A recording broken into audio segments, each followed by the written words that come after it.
नमस्कार फोक्स। आशा करता हूँ कि आप लोग स्वस्थ होंगे। Welcome back to our new video. In previous video we covered the legal current affairs for the month of November and December. In today's video we are going to continue the same. This video is going to be part 2 of the previous video. So this much introduction will be enough, I believe. So let's start our video and once and let's take a recap for what we had covered in last video. ठीक है, तो हमने पहली चीज़ पढ़ी थी draft prevention of cruelty to animal bill, जिसमें कि हमने देखा था जिसमें कि हमने पढ़ा था कुछ एनिमल्स के लिए नए लॉज आए हैं उनके लिए, और कुछ कुछ चीज़ें ऐड की गई हैं, कुछ चीज़ें हटाई गई हैं, कोई सेक्शंस ऐड किए गए थे इनका जो बिल आया गया है। ठीक है, उसके बाद हमने चीफ इलेक्शन कमिश्नर के बारे में पढ़ा था, हमने इनके टेन्योर को डिस्कस किया था, हमने इनके इम्पीचमेंट को डिस्कस किया था, हमने इलेक्शन कमिश्नर के इम्पीचमेंट को डिस्कस किया था। ठीक है, हमने इनके साथ साथ काफ़ी चीज़ें पढ़ी थी। फिर हमने पढ़ा था पीसा एक्ट के बारे में, panchayat extension to schedule areas. क्या था पीसा एक्ट, उसके बारे में हमने पढ़ा था। फिर हमने ये पढ़ा था कि supreme court upheld 10% Kota for EWS, इसके बारे में हमने बात की थी। क्या था कोटा, कौन सा कोटा दे रही थी सरकार, किन को दे रही थी, और कौन सा अमेंडमेंट था, कौन सा बिल था, सारी बातें हमने डिस्कस करी थी। ठीक है, उसके बाद हमने ये first amendment to the constitution से रिलेटेड पढ़ा था, जिसमें कि हमने एक इंपॉर्टेंट लैंडमार्क केस पढ़ा था, रोमेश थापर केस, बहुत इंपॉर्टेंट था। फिर हमने एक right to freedom of religion doesn't include fundamental right to convert के बारे में पढ़ा था। देन आफ्टर हम नेशनल जुडिशियल कमीशन बिल, जो कि हाल ही में बहुत ज़्यादा चर्चा में है, हमने इसके बारे में पढ़ा था। इससे रिलेटेड हमने जजेस की अपॉइंटमेंट, रिमूवल, टेन्योर, ट्रांसफ़र, सब चीज़ें कवर करी थी इसमें। और हमने ये 4th जजेस केस के बारे में भी बात करी थी, क्या था ये केस, कब आया था और क्यों आया था। ठीक है, इससे रिलेटेड कुछ स्टैटिक के बारे में बात करी थी। अगर आपने पिछली वीडियो देखी है तो आपको पता होगा, नहीं देखी है तो पहले वो वीडियो ज़रूर देख लें। फिर हमने ये स्पेन और स्कॉटलैंड में नए जेंडर रिकग्निशन के जो लॉज आए हैं इनके बारे में बात करी थी कि क्या लॉज हैं, किसके बारे रिलेटेड हैं, क्या है क्या नहीं है।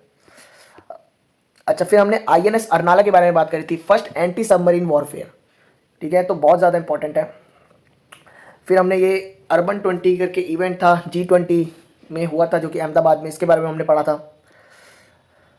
उसके बाद हमने Kalyani Ferresta, India first green steel के बारे में पढ़ा था, कैसे स्टील को ग्रीन स्टील कहा जाता है, कब कहा जाता है, सब पढ़ा था हमने इसमें। और उसके बाद फिर हमने जेलेंस्की को, व्लोदिमीर जेलेंस्की को times person of the year का अवार्ड मिला था, इसको डिस्कस किया था। उसके बाद हमने ईस्ट टिमर को 11th मेंबर आसियान का बनाया गया, उसके बारे में बात की थी हमने। आसियान के बारे में बात किया था हमने, स्टैटिक पोर्शन कवर करा था, इससे रिलेटेड सारा टोटल। हाँ, तो यहाँ से हमारी वीडियो आज की स्टार्ट होती है। ठीक है, तो day of 8 billion, united nation designated 15th November 2022 as the day of 8 billion. क्या था ये, क्यों इस दिन हमारी जो पूरे वर्ल्ड की टोटल पॉपुलेशन है वो 8 बिलियन टच कर गई थी या क्रॉस कर गई थी। ठीक है, इसलिए इस दिन को 15 नवंबर को डे ऑफ 8 बिलियन कहा जाता है।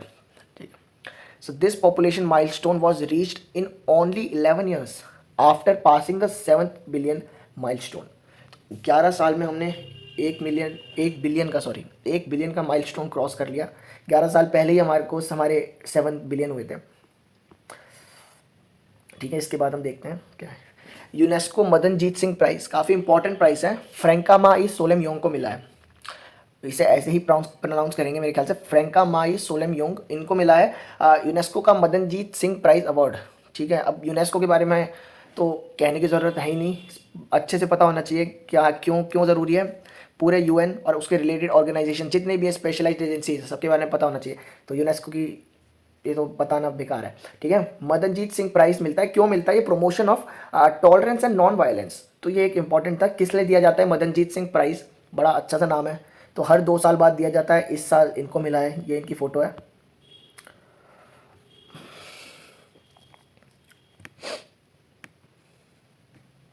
अच्छा, तो India Australia signed trade pact, the Australia India economic corporation and trade agreement AIECTA was signed by the two countries on April 2, 2022। तो पिछले साल अप्रैल में एक ट्रीटी साइन हुई थी ऑस्ट्रेलिया और इंडिया के बीच को, जो कि फ्री ट्रेड एग्रीमेंट था एक। मतलब इसमें क्या होता है कि जब कुछ लगभग 95% जो आइटम होते हैं उन पर कोई वो नहीं देना था, टैक्स नहीं देना होता, फ्री ट्रेड होता है।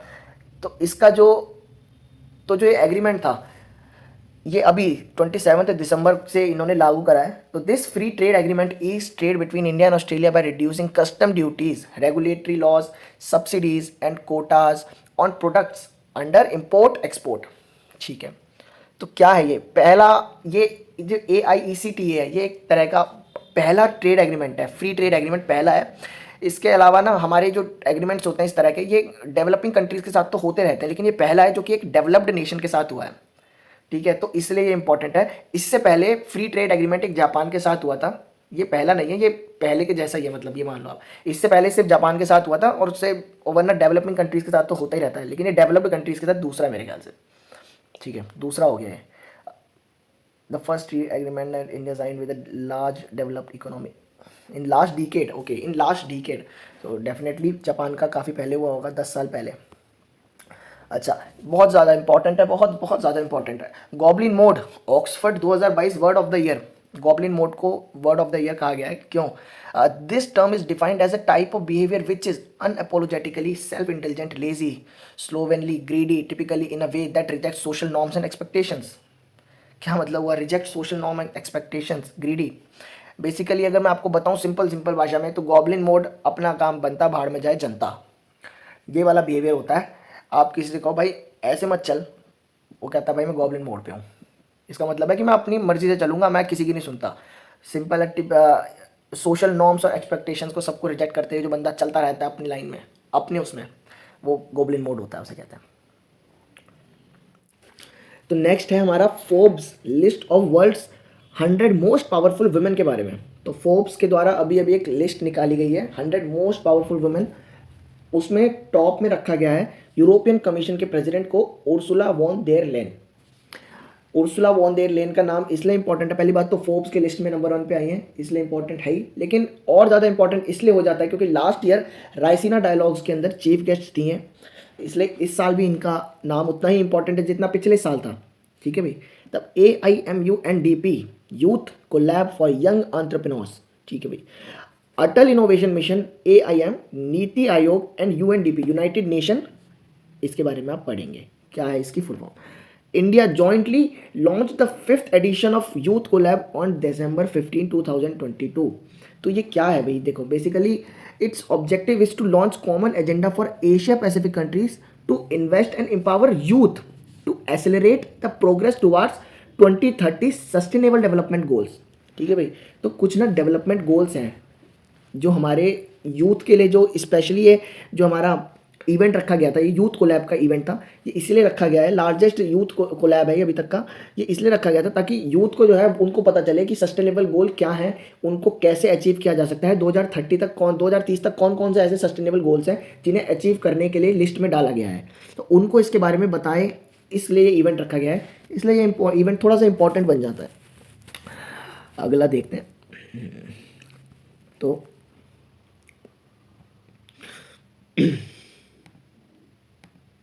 अच्छा, तो centre approves PADMA as self regulatory body. PADMA बहुत ज़्यादा इंपॉर्टेंट है, बहुत ज़्यादा। The print and digital media association, ये हो गई हमारे पद्मा की full form. The print and digital media association is a self-regulatory body having 47 news publishers. This organization is responsible for looking into grievances related to digital media news content on its members content on its member publishers platform. ठीक है भाई, तो अब बात कर लेते हैं centre approves PADMA as self regulatory body. तो क्या है पद्मा, इसके बारे में पढ़ता होना चाहिए थोड़ा बहुत। ठीक है, the print and digital media association, self regulatory body having 49 news publisher. ठीक है, क्या काम है इसका? तो this organisation is responsible for looking into grievances related to digital media news content on its members publisher platform. ठीक है भाई, it will be headed by former high court जज मूलचंद गर्ग। तो ये हाई कोर्ट जज है पुराने, इनका ये इसके हेड रहेंगे। पद्मा एसोसिएशन एक है सेल्फ रेगुलेटरी एसोसिएशन बनाया गया है। ठीक है, तो ये इंपॉर्टेंट है। फिर आ जाता है हमारा delimitation of constituencies in Assam. Last year भी हमने डीलिमिटेशन के बारे में पढ़ा था। क्या होता है डीलिमिटेशन? हिंदी में इसे परिसीमन कहते हैं, परिसीमन। डीलिमिटेशन कमीशन के बारे में पढ़ा था हमने लास्ट ईयर जम्मू कश्मीर में। ठीक है, देखते हैं। The election commission of India recently announce that it had commenced the process of delimitation of state assembly and parliamentary constituencies of Assam. Delimitation is the process of redrawing boundaries of state assembly seats and the Lok Sabha seats to represent the changing population number. क्या मतलब हुआ? जैसे जैसे population बढ़ती ही है, कहीं कम तो होती नहीं, पहली बात तो चलो ठीक है। पॉपुलेशन जब बढ़ती है ना तो जोग्राफिकली चेंज तो होगा नहीं, तो इसीलिए जब पॉपुलेशन बढ़ती है तो डिलिमिटेशन का काम ये होता है, वो लोकसभा सीट्स को उस हिसाब से बांट देता है। पॉपुलेशन बढ़ेगी तो लोकसभा सीट्स भी डिवाइड हो जाएंगी, ये और विधानसभा जो सीट्स होती हैं वो भी डिवाइड हो जाएंगी और ज़्यादा बढ़ जाएंगी। तो इतने लोगों पर इतने इतने एक विधानसभा में इतने लोग होने चाहिए। अब लोग बढ़ जाएंगे तो विधानसभा को भी बढ़ाना पड़ेगा ना, तो वही काम होता है डिलिमिटेशन का। तो the main purpose of the delimitation exercise is to ensure equal representation to equal segment of population. ठीक है भाई, इस लाइन से क्लियर हो जाता है। हाँ अच्छा, इससे रिलेटेड ना कुछ इंपॉर्टेंट स्टैटिक है, स्टैटिक जीके, ये एक सेकंड थोड़ा सा छोटा कर लेते हैं। हाँ, delimitation commission have been set up 4 times in past. पूछा जाता है क्वेश्चन कि ये लास्ट कब डिलिमिटेशन कमीशन को सेटअप किया गया था, तो पास्ट में 4 बार किया गया, 1952 में, 1962 में, 72 में और 2002 में। ठीक है भाई, 2222। तो ये इसके साथ हो जाता है ख़त्म।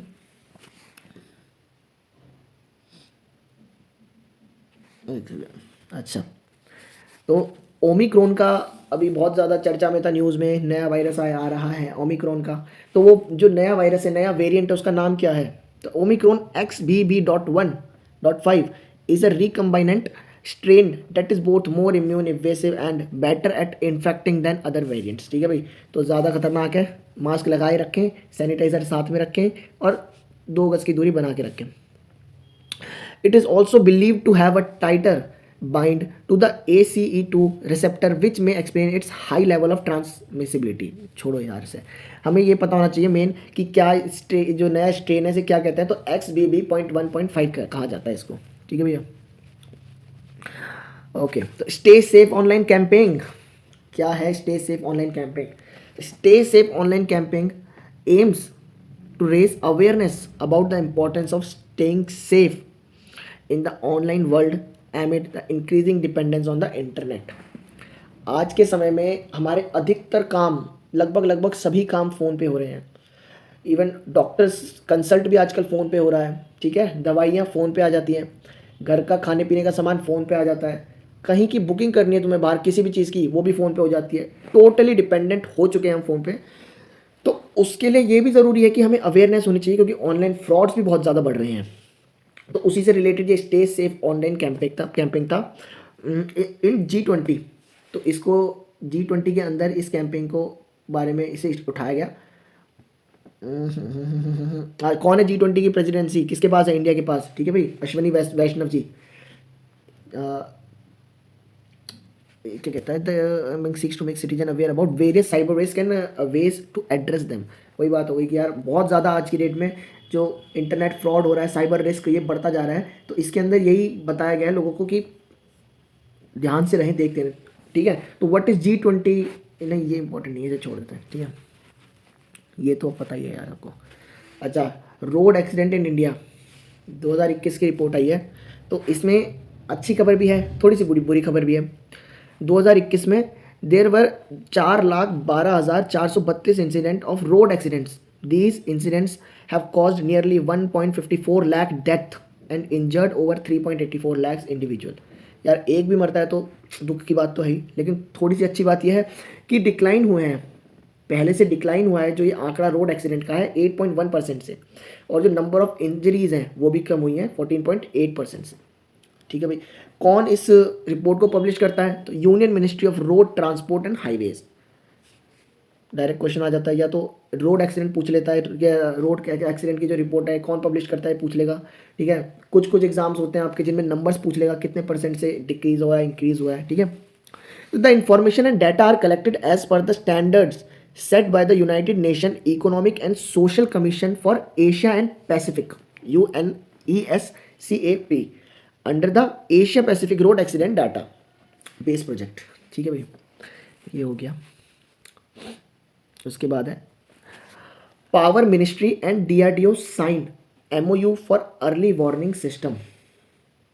सबसे पहले तो भाई अर्ली वार्निंग सिस्टम, सबसे पहली बात तो एमओयू ही क्या होता है यार, एक बार कर लेते हैं बता देते हैं। एमओयू यार एक सिंपल सा लीगल एक डॉक्यूमेंट होता है जिसमें भी अगर कोई दो लोग साथ में काम कर रहे हैं ना, वो किस तरह काम करेंगे, कहाँ किस एक्सटेंट तक जाएंगे, क्या नहीं करेंगे, वो सब लिखा होता है भाई, ठीक है, जो भी दो लोग काम कर रहे हैं, ये होता है एमओयू का काम, मेमोरेंडम ऑफ अंडरस्टैंडिंग कहते हैं इसे, ठीक है।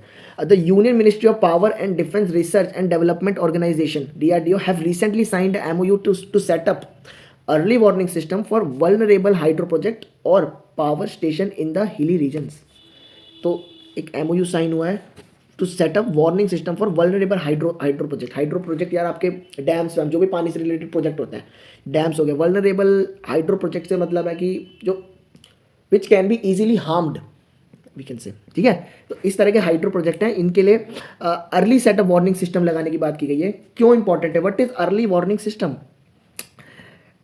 हजार्ड मॉनिटरिंग होता है, फोरकास्टिंग होता है, वेदर फोरकास्टिंग होता है आपका, disaster risk forecasting, risk assessment, ये सब चीज़ें जो पता लग पाएंगे इसकी वजह से। तो इसी से रिलेटेड है जो MOU साइन हुआ है। According to this MOU the DRDO and ministry of power will collaborate towards the developing suitable mitigation measures against avalanches, landslides, glaciers, glacier lakes and other geo hazards, ठीक है भाई। तो वही है कि इनसे पता लग जाएगा यार कि कोई बुरी चीज़ होने वाली है तो उसके लिए कुछ मेजर्स कर लेंगे, पहले लोगों को शिफ्ट करना होगा, इस तरह की चीज़ें हो गई है ना। ओके ये आ जाता है हमारा लायन। एक सेकंड देना मुझे यार, ठीक है भाई। तो लायन @47 विजन फॉर अमृत काल, क्या है ये? The central government has unveiled a plan for the conservation of Asiatic lion in Gir, a region in Gujarat. The main objective of Project Lion are to secure and restore habitats for the management of the growing lion population, scale up livelihood generation and participation of local communities, establish a global hub of knowledge on big cat disease diagnostics and treatment, and create inclusive biodiversity conservation through the project initiative, ठीक है भाई। तो basically एक awareness फैलाएंगे, ये जो हमारा Asiatic lion होता है जो कि गिर के जंगलों में पाया जाता है, इसी के लिए लोगों को बताया जाएगा कि भाई क्यों इंपॉर्टेंट है यार, क्योंकि ये बहुत इनकी जो पॉपुलेशन है कम होते जा रही है धीरे धीरे, तो इसके बारे में लोगों को जागरूक करना बहुत ज़्यादा ज़रूरी है। इससे रिलेटेड और कुछ tiger project tiger is being, इसे लायन @47 भी कहा गया है और इसे लायन प्रोजेक्ट भी कहा गया है, ठीक है। तो ये दोनों चीज़ इसी के बारे में। अच्छा, क्यों ज़्यादा इंपॉर्टेंट हो जाता है ना यार ये, क्योंकि जो गिर लैंडस्केप है गुजरात में is the last remaining habitat of for Asiatic lion, इसीलिए ये जो लायन @47 है ये एक प्लान है, ठीक है भाई, इम्पॉर्टेंट है। अरे वाह, इसी के साथ हमारी वीडियो हो जाती है आज की कंप्लीट। तो दोस्तों इसी के साथ हम अपनी वीडियो से विदा लेते हैं, ये कहकर कि अगली बार अगर वीडियो पसंद आए तो अगली बार ज़रूर आएँ, और अगर पसंद आ रही है तो लाइक भी कर दें, ठीक है। और इसी तरह की वीडियो चाहिए तो प्लीज़ सब्सक्राइब एंड धन्यवाद।